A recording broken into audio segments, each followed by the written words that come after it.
This is a Sports Catastrophe production. Hey there, how there, hello there. It's Jeff Gunnar welcoming you to another Sports Catastrophe on this date. And on this day, September 29th, 1957, a bittersweet symphony happened at the Polo Grounds. Only 11,000 fans saw the game between the Pittsburgh Pirates and the New York Baseball Giants. Pittsburgh going into this game only had 61 wins, and the Giants only had 69 wins. Quiet. Anyhow, so the 2 o'clock Sunday afternoon game was big.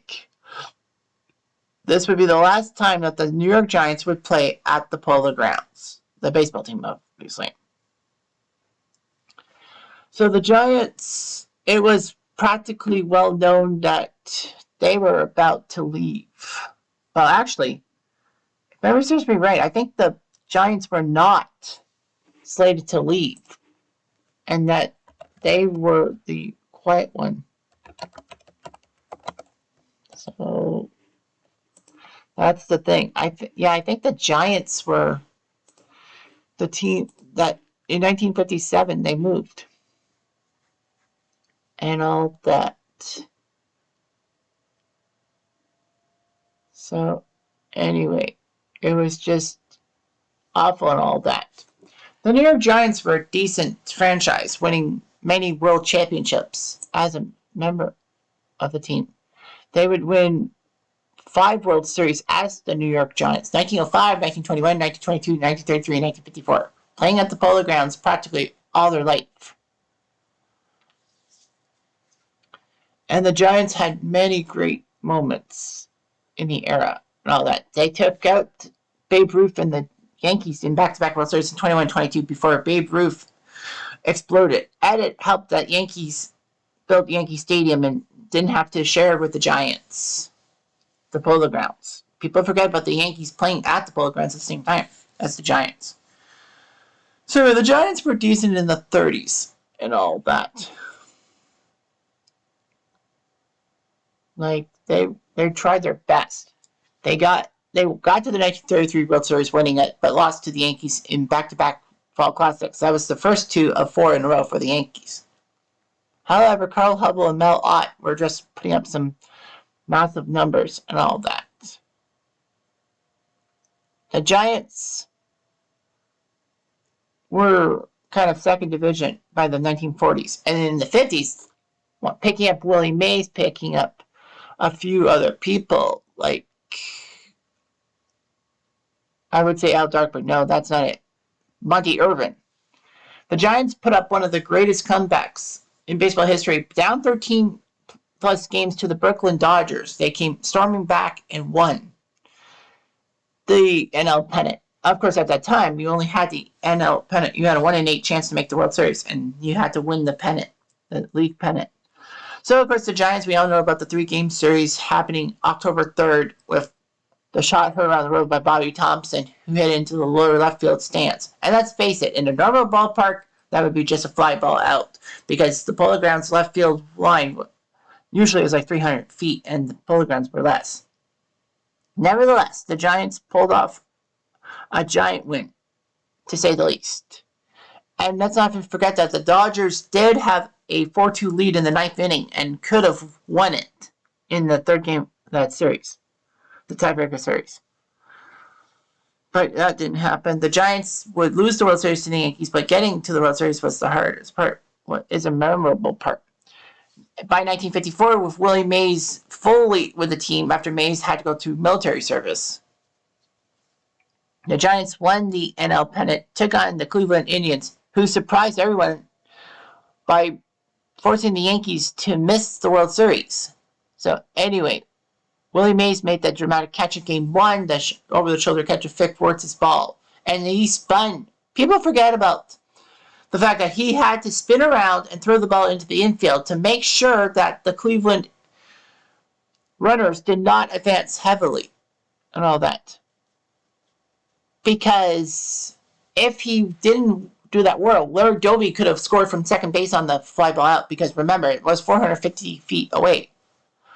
Doby went to third base. They walked Dale Mitchell to load the bases, and then Grissom got Dave Pope and Jim Hagan both out, and Cleveland couldn't score. And that was when Dusty Rhodes, not the wrestler, but the baseball player, hit the pinch hit home run in the bottom of the 10th to win the game for the Giants. And that catapulted them to a sweep of Cleveland, which was just shocking and all that. They had some good players in the 50s and all that. But the last 3 years were unmemorable. The Polo Grounds was dilapidated and an albatross and all that. So they had no parking. The neighborhood was less desirable, and the Giants didn't even own the parcel of land. The Giants began to contemplate a move to New York and had their own drama, unlike their crosstown rival Brooklyn Dodgers, who wanted a new stadium in Brooklyn, but Robert Moses, the city controller, wanted it built where Queens is.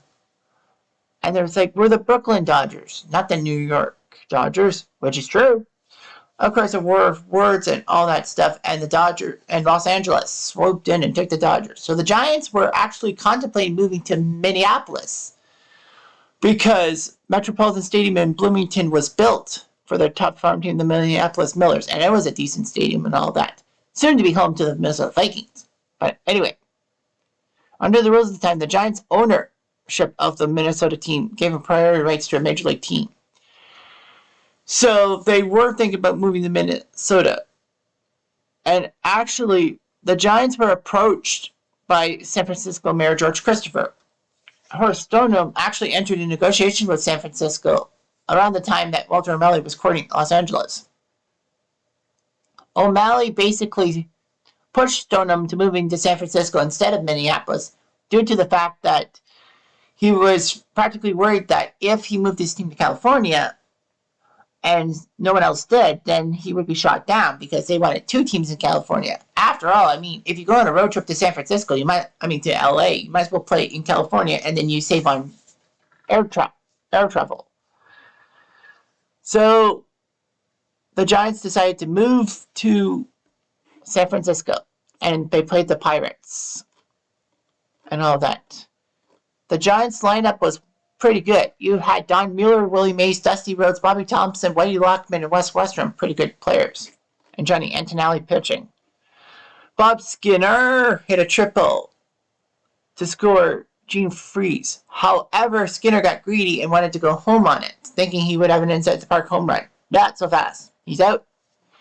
And all that. Dusty Rhodes hit a fly ball sacrifice that scored Don Mueller, but then they caught Willie Mays at second base. Because Mueller scored before the third out, the run counted. But that was the last run in Polo Grounds history for the Giants, was a miserable double play. Frank Thomas, not the big hurt, but a player for Pittsburgh and Milwaukee back in the 1950s, hit a home run, a solo shot. Hardy Peterson hit an RBI single, and Bob Friend, the Pittsburgh pitcher, did his job with an RBI and make it 4-1. Bob Friend would hit another RBI single, which is weird. Bob Friend had more RBIs by himself than the Giants franchise in that final game. Gene Freeze hit an RBI ground out. Hardy Peterson another RBI single to score Clemente. Bal Mazeroski with an RBI double, and the final run was a home run deep down the short right field line by John Powers. After Dusty Rhodes grounded out, that was it. The Pirates win 9-1. The Giants were going to move to San Francisco. The fans knew it. Everyone knew it. The Giants and Dodgers would be headed for California. The good news is they would continue their rivalry. The bad news is that they just alienated their fans. And people say the Giants franchise was massively cursed after moving from New York to San Francisco. People thinking they're not going to win a title. Funny thing was that the Dodgers, in their second season after headed to Los Angeles in 1959, won the championship. And the Giants, it took till 2010 to win the title. 53 seasons it took the Giants to win a championship in San Francisco. And the Giants were more cursed than the Dodgers, and the Dodgers kind of started this whole mess with the Giants. Regardless of that, the Giants had a chance in 1962, but unfortunately McCovey hit a line shot that Bobby Richardson speared. If it was 2 feet higher, as Charlie Brown said in his strip. A few months later, then the Giants would have been world champs. The Giants had great chances. Heck, they almost landed in Toronto in 1976. The Giants' ownership kind of sucked in San Francisco, and they were looking to sell. And Toronto, with Labatt Breweries, was about to swoop it up, but San Francisco Mayor Moscone said no and put a block, getting Bob Lauria, local man, to buy the team. The good news for for Toronto was that they had another chance. In 1977, expansion was going to go to Seattle and to Toronto. It was favored to go to Washington, but they decided to put it in Toronto, mostly because the Kansas City owner Ewing Kauffman's wife Muriel was from Toronto and was a baseball fan, and sold Kauffman and the other AL owners on the merits of putting a ball team in Toronto, and it works. And the Giants almost left San Francisco for St. Petersburg in 1993. Well, St. Petersburg, Florida, I should say. They had problems too, and they signed Barry Bonds as a last-ditch attempt to get people to buy the Giants and keep it in San Francisco, and it worked. It worked indeed, and they've won 3 titles in the 2010s. Nothing since, but hey, what can you do? Anyway, I'm Jeff Diamond. I do